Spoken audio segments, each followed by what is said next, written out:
We are expecting in just moments here to hear from the FBI, Homeland Security, and the U.S. Attorney about the shooting that happened yesterday. And I believe they are already speaking. Let's go ahead and have a listen. At the podium today is Nancy Larson, the acting U.S. Attorney for the Northern District of Texas.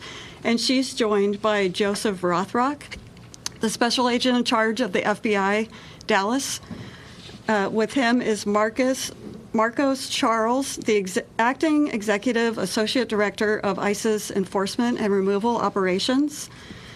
We also have Josh Johnson, the acting field office director, ERO Operations, Dallas Field Office. Travis Pickard, special agent in charge of HSI, Dallas. And Benny Mims, special agent in charge of ATF, Dallas. At the back, I will be putting a sign-in sheet for all media. So please, before you leave, add your information so that we have that. And following the remarks, we will have a brief period for questions and answers. Please remember to identify yourself and your media affiliation when you ask a question. And with that, I'll turn it over to Acting U.S. Attorney Nancy Larson. Good afternoon, everyone. Thank you for being here today. This is the third time in my short 4-month tenure as the acting United States Attorney for this district where we have suffered violent attacks and threats at ICE facilities. First, you'll recall July 4th, 2024, the violent attack on the Prairieland facility in Alvarado, Texas. The second occurred on August 25th, 2024, when Bratton Dean Wilkinson, who stands charged by federal complaint, pretended to have a bomb. He showed up at the ICE facility with a backpack and something that looked like a detonator on his wrist and threatened the facility.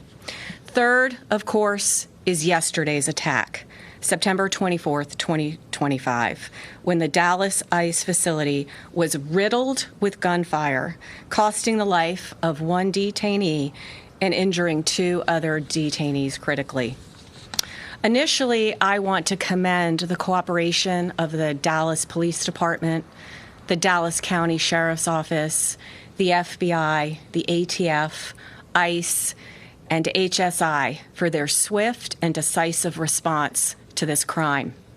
Members of these agencies quickly secured the scene and the evidence and worked tirelessly to determine any continuing threat.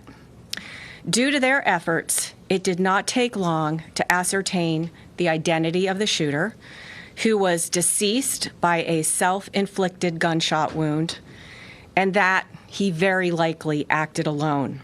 His name is Joshua Yan, 29, of Fairview, Texas. Let me just review a very brief summary of the timeline of yesterday's attack. We believe at some point around 3 o'clock in the morning that the suspect was seen driving on footage with a large ladder on his car. And we believe that that is what he used to position himself on top of the building. The shooting itself started at approximately 6:30 a.m. After the shooting started, Dallas Police Department arrived en masse, secured the scene.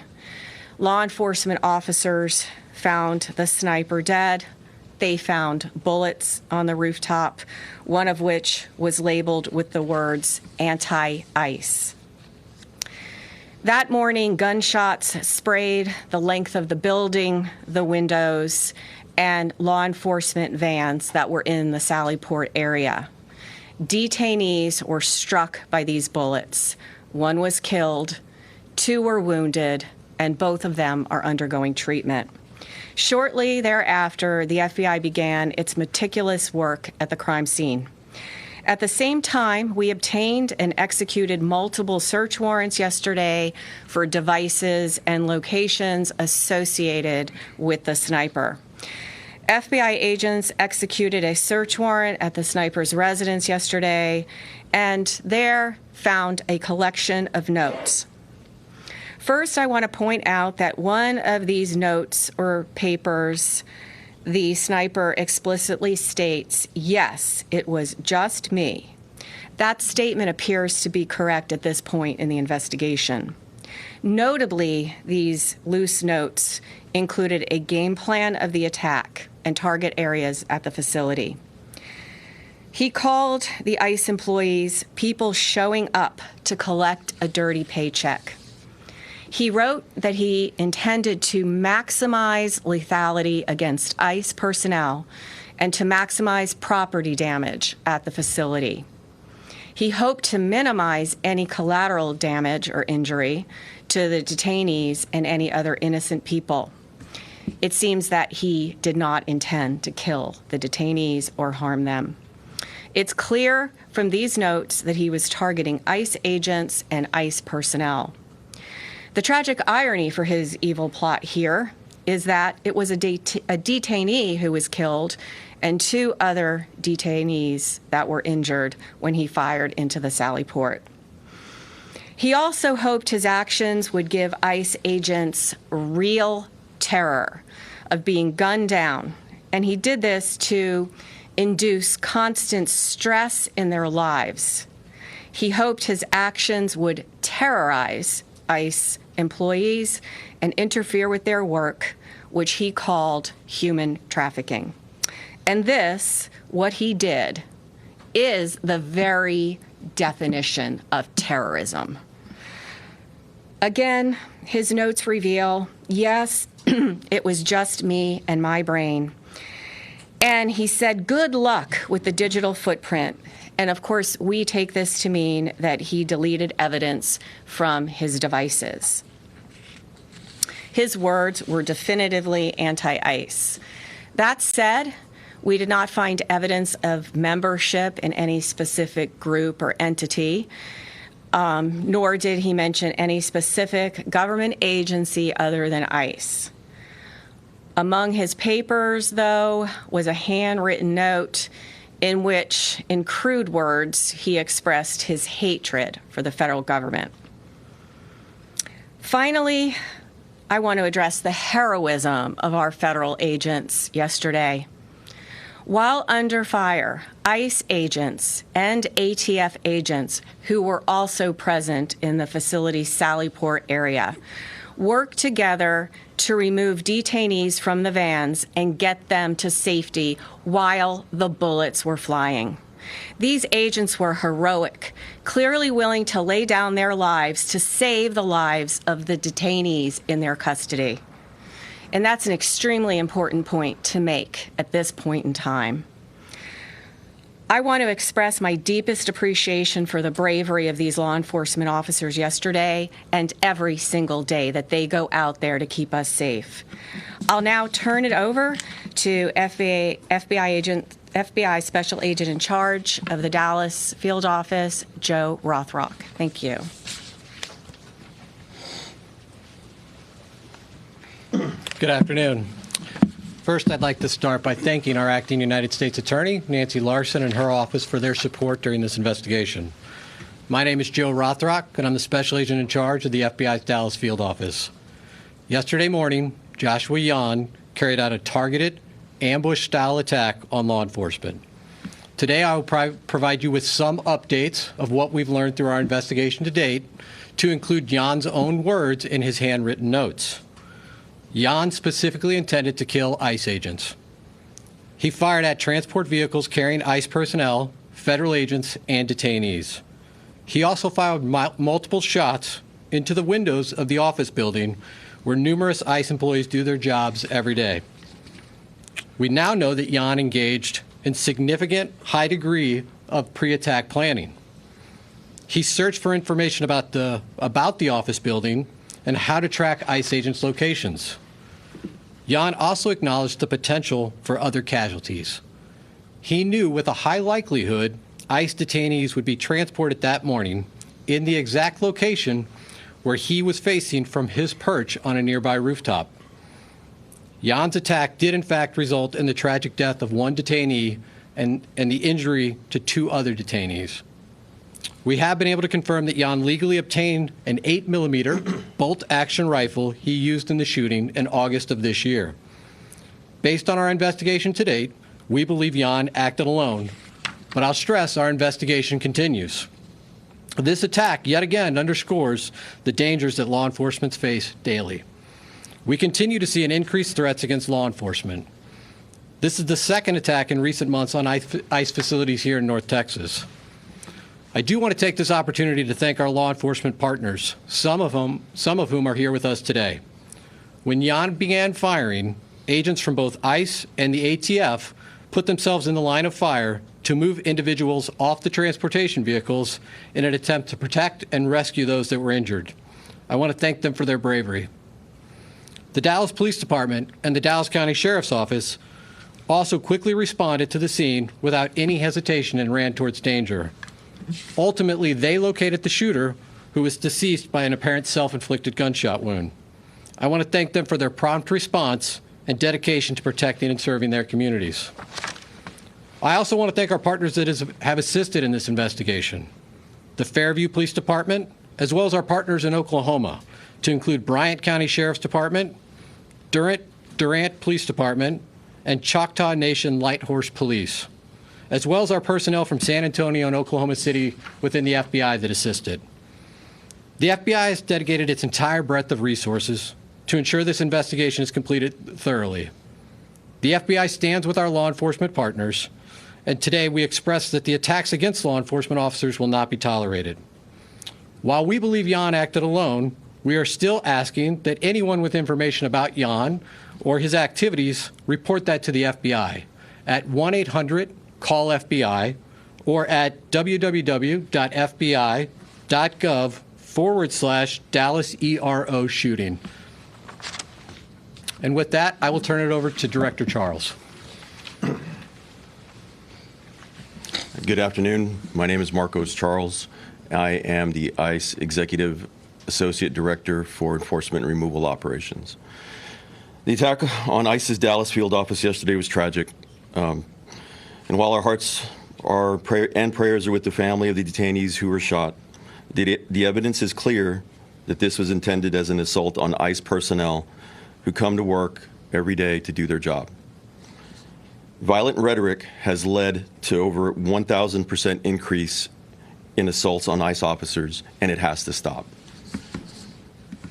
In contrast to those who would demonize our men and women, yesterday our brave officers ran back into danger, along with ATF, our partners, to save the detainees while shots were still being fired. Those ICE officers just showed the world who they really are. Law enforcement officers who want the best for our country. That's ICE. Integrity, courage, excellence. They were willing to put their lives on the line to pull detainees out of the transport van to get them to safety. They are heroes, and I hope the media has the integrity to shine a light on this story.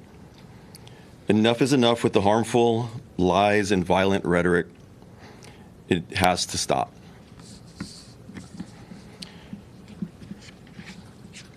The shooter used the ICE tracking apps. Anyone who creates or distributes these apps that is designed to spot, track, and locate ICE officers are well aware of the dangers that they are exposing to law enforcement. It's a casting call to invite bad actors to attack law enforcement officers. It's no different than giving a hitman the location of their intended target, and this is exactly what we saw happen in Dallas yesterday. The media has been amplifying these apps even as we warned them it would only lead to more attacks on law enforcement. We truly wish we didn't have to say, "I told you so," but here we are. ICE continues to prioritize the safety and security of our personnel, detained aliens, and facilities. We will do everything possible to increase security to counter the increased wave of these lethal attacks. Again, we call on those who foment violence and vilify our law enforcement officers to cease the dangerous rhetoric. We also call on law-abiding Americans everywhere to report any suspicious activity. The individual that was out there yesterday shooting at our agents and our officers was trying to take the lives of law enforcement people doing their job. Instead, he killed a detainee and shot 2 others. That is something that's unacceptable. The rhetoric that's out there on social media, the rhetoric that is being said by some community leaders in other states needs to stop. There's been an increase in violence against ICE agents, not only in Texas and Dallas, but across the country in violent protests. Again, I ask everybody, just stop. Thank you. So we're going to open it up to questions now. So if you have a question, we'll direct it to the appropriate person. You're first up. Sean Murphy with the Associated Press. Can you tell an estimate of how many shots were fired and how he was able to get those off so quickly with the bolt action play? Yeah, so I'll answer that at this point again, and I'll just remind you, this is an ongoing investigation. The ICE facility, the ICE office, really, it is a business office. This is where business is done on a daily basis by our partners at ICE. That is still an active crime scene. We still have personnel out there. As I mentioned earlier in my remarks, we brought in resources from San Antonio, Oklahoma City, obviously our own FBI resources here in Dallas, as well as folks from our lab, because we are going to do a thorough and exhaustive investigation and make sure that we have a full accounting of all the evidence that's at that scene. Again, those efforts are ongoing at this time. I'm going to go here real quick. Thank you. Can you talk to us more about the detainees in the van? Were they transported to Alvarado, Texas, and what happened to them? You're referring to detainees that were not injured? Correct. Yeah. And if you could give us an update on the ones that are injured, identities, nationalities. So I won't be providing any updates at this time on the identities of the detainees that were injured. ICE has a process from notifications to consulate and to next of kin. That process is ongoing, and so we'll defer to our ICE counterparts at some point to determine when it's the right time to release that information. The other detainees remain safe. They are victims as well of this violent crime, and they are people that we are actively interviewing as part of our investigation. Right here to the front. Matt Kyle, Dallas Morning News. Ms. Larson had referenced anti-government, anti-federal government statements that Mr. Yan had made. Is there any more information y'all can release about what exactly was in those writings? The clearest motivation for this attack are his own words. In his handwritten notes, he says, "I want to cause terror." He doesn't want to just impact the ICE agents and the law enforcement agents that were carrying out that mission yesterday. He wants to impact ICE agents and law enforcement across the country. Again, his words, cause terror for those employees across the country. Look over here. Miller with NBC DFW. Any indication how long the suspect had been planning this attack? Well, this is, again, as I referenced in my remarks, this is significant pre-planning months in advance. We know that he obtained the firearm in August. We also know that he was looking at a number of DHS facilities, and he had downloaded that information. He was looking at the apps, as my counterpart mentioned, to see where ICE agents would be. So this was not something that just occurred yesterday. It came to a conclusion yesterday, but this is something months in the making. Priscilla Thompson with NBC Network News. From what we have heard, this person was not particularly political. Was there anything that you all have found in terms of an inciting incident that led him to commit this attack? Unfortunately, the challenge with these mass casualty incidents is people can be motivated to violence by any number of grievances. In this case, the clearest indication of motivation are his own words. He wanted to cause terror. He wanted to harm ICE personnel. Ma'am. The deceased shooter, did he have a relation with somebody who had been detained by ICE or mistreated by ICE for him to act this way? Again, the clearest motivations at this point are the harm he wanted to cause to ICE. We're not aware of any specific relationships he had with anybody in detention. But again, our investigation's ongoing. We're going to unturn every stone here. And so that continues. Sir. Omar Villafranca with CBS News. Secretary Noem has asked for increased security at ICE facilities across the country. Can you say what is going to be done to harden these facilities to protect agents and detainees? So I cannot say what will be done by our partners at DHS to harden their facilities. What I can say, and I can draw upon just our recent experiences here in North Texas, is we've seen attacks now, 2 ambush-style attacks, where law enforcement was the target of individuals who did significant pre-planning and coordination to set up law enforcement, again, in an ambush-style attack.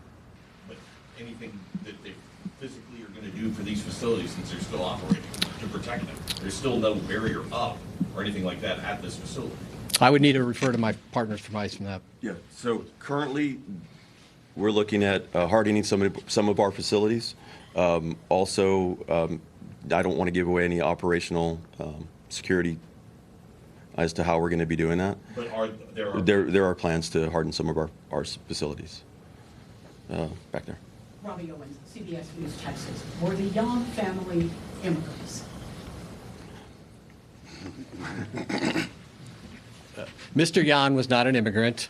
He was a United States citizen. He was here legally. I won't be going into the details on anybody other than Mr. Yan at this time. Ma'am. You talked a little bit about the ICE agents, or the agents that were there at the location that helped when shots were beginning to fire. Can you give us some more perspective on what the situation was with the detainees that were in the vans? Were they handcuffed? Were they shackled? Why weren't they able to get out of the vehicle by themselves? Again, these were individuals that were detained by law enforcement. There were multiple transport vehicles at the facility at that time. Again, what I would stress at this point is under gunfire, multiple federal agents ran into that fire to remove these individuals and to attempt to, render life-saving aid under, the most dire circumstances. Just for clarity, they were restrained. They were being, the individuals in the vans were being strained. It's a proper procedure for transport. The individuals that are brave men and women that went out there to go help and rescue were the ones that were injured and could not leave the van on their own. And we know that that's common because we've seen obviously transports before. So we just wanted clarity to understand why they weren't able to leave on their own. The other individuals that were in the van were able to leave on their own. It was the ones that were injured were unable to exit the vehicle. Sir. You. Yeah. Have you guys gotten any cooperation from the suspect's family and this idea that the anti-government, federal government attitude, have any family members expressed any signs that we knew that this was happening, or was this just all kept? Back to you, sir. As is common in these investigations of mass casualty incidents, we are going to interview everybody we can identify that might have information about the motivations or who might have information about the pre-planning or who may have assisted in this attack. I won't be outlining every interview we conducted today, but we will be doing a thorough investigation. And again, one of the reasons we asked for additional information for the public is if there are those out there that had contact with Jan, we would like to hear from them, and we would like to gain an understanding of what their relationship was. I won't be going into details about other aspects of the investigation. Luke Larry, WFAA. Can you expand on why you believe that he acted alone here, and can you go into it all, any activity he may have had in online forums or communities that may have influenced his action? So again, the totality of our investigation includes interviews, canvassing areas, collecting surveillance video. We're certainly looking at his digital footprint online as well as digital devices. I'm not going to outline the details from every one of those. Again, his own words called out that he committed this act alone, and all the evidence we have to date would indicate that that's accurate. Alex with Fox 4 News. You mentioned that the ICE facility, I believe, is still an active crime scene. Can you talk about what will happen in the coming days with that facility? Are there detainees being held there? Have they all been taken away? Is it operational as an office? It is going to remain an active crime scene for some time. Again, we will be there as long as it takes to make sure that we've captured every piece of physical evidence. Emma Ruby with the Dallas Observer. You mentioned the one bullet that was found with kind of ideological writing on it. Have any of the bullets found around the scene had any writing on them, or is it just the one? Again, active crime scene. We're still collecting physical evidence. Jim Schultz with ABC News. Around the crime scene, when this car was actually being towed, there was some writings on that vehicle. Can you give us a sense about what those were and how they play into your investigation? So the vehicle was searched as part of our investigation. I don't have additional details to share with you now about any writings, but certainly if we have updates, we'll provide those in the future. Ma'am. Ashley Trillo with CNN. Y'all mentioned that he used a ladder to position himself. Did he use the ladder to get on top of the roof, or is that where he... Yeah, that's... Is that where his body was found? He was found on top of a neighboring roof. We believe he used the ladder to access that roof. Sir. Dave with Fox News Channel. Was suicide part of his plan all along, or was he cornered by law enforcement? His handwritten notes indicate that he did not expect to survive this event. Sir. Kevin Reese, WFAA. A personal question, if you would dare. Can you explain to people in this climate, what it's like to be an ICE agent right now. As I had said, the ICE officers that are out there right now, you've seen them in the, multiple times on the news. They're out there doing their job with courage and honor. Yes, there is a heightened sense of security for everybody, not only at work, but for their families, for their loved ones, mainly because of the doxing that's going on and the violent rhetoric that people have been perpetrating. While you're up there, can I just follow up to that question and ask, of the agents that did respond on that day, or yesterday morning, can you tell us what they were wearing at the time? Because I know sometimes ICE agents do and don't have bulletproof gear on. Can you give us an idea of how they responded, what they had on them at the time? So they're wearing their normal gear, and it was not only ICE agents, it was ATF agents also that went out there and heroically came out and under fire went to rescue those individuals. Have you spoken to them? I have spoken to one of them so far, but I haven't spoken to the others. They're doing okay. All right, can you talk to us about the immigration status for those individuals who were injured? What's their immigration status is it going to change? Maybe perhaps even those who were in the van, ACU? The individuals that were in the van will be going through due process, and they'll go through the whole immigration proceeding. So I'm not going to go into what their status is currently. And those who were injured? Same thing. All right, folks, we have time for one more question. Wayne, Tell us where the papers were found in Fairview, Oklahoma. that one's for you.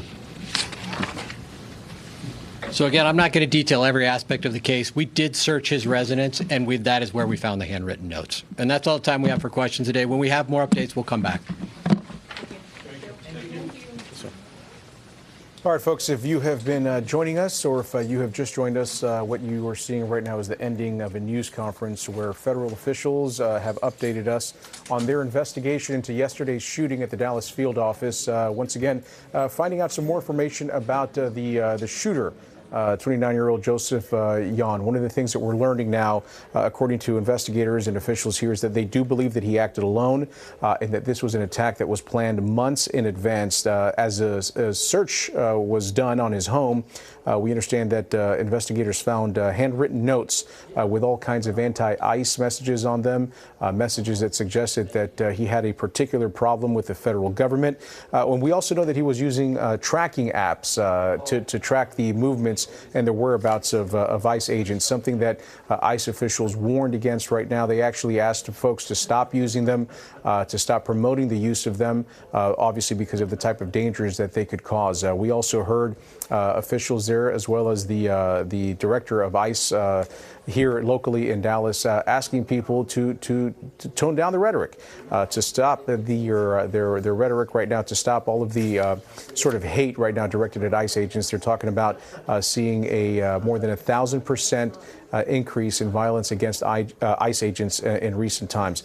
We also understand that the scene is still very much an active crime scene right now as investigators continue to comb through the scene, looking for more evidence as they continue to piece this together.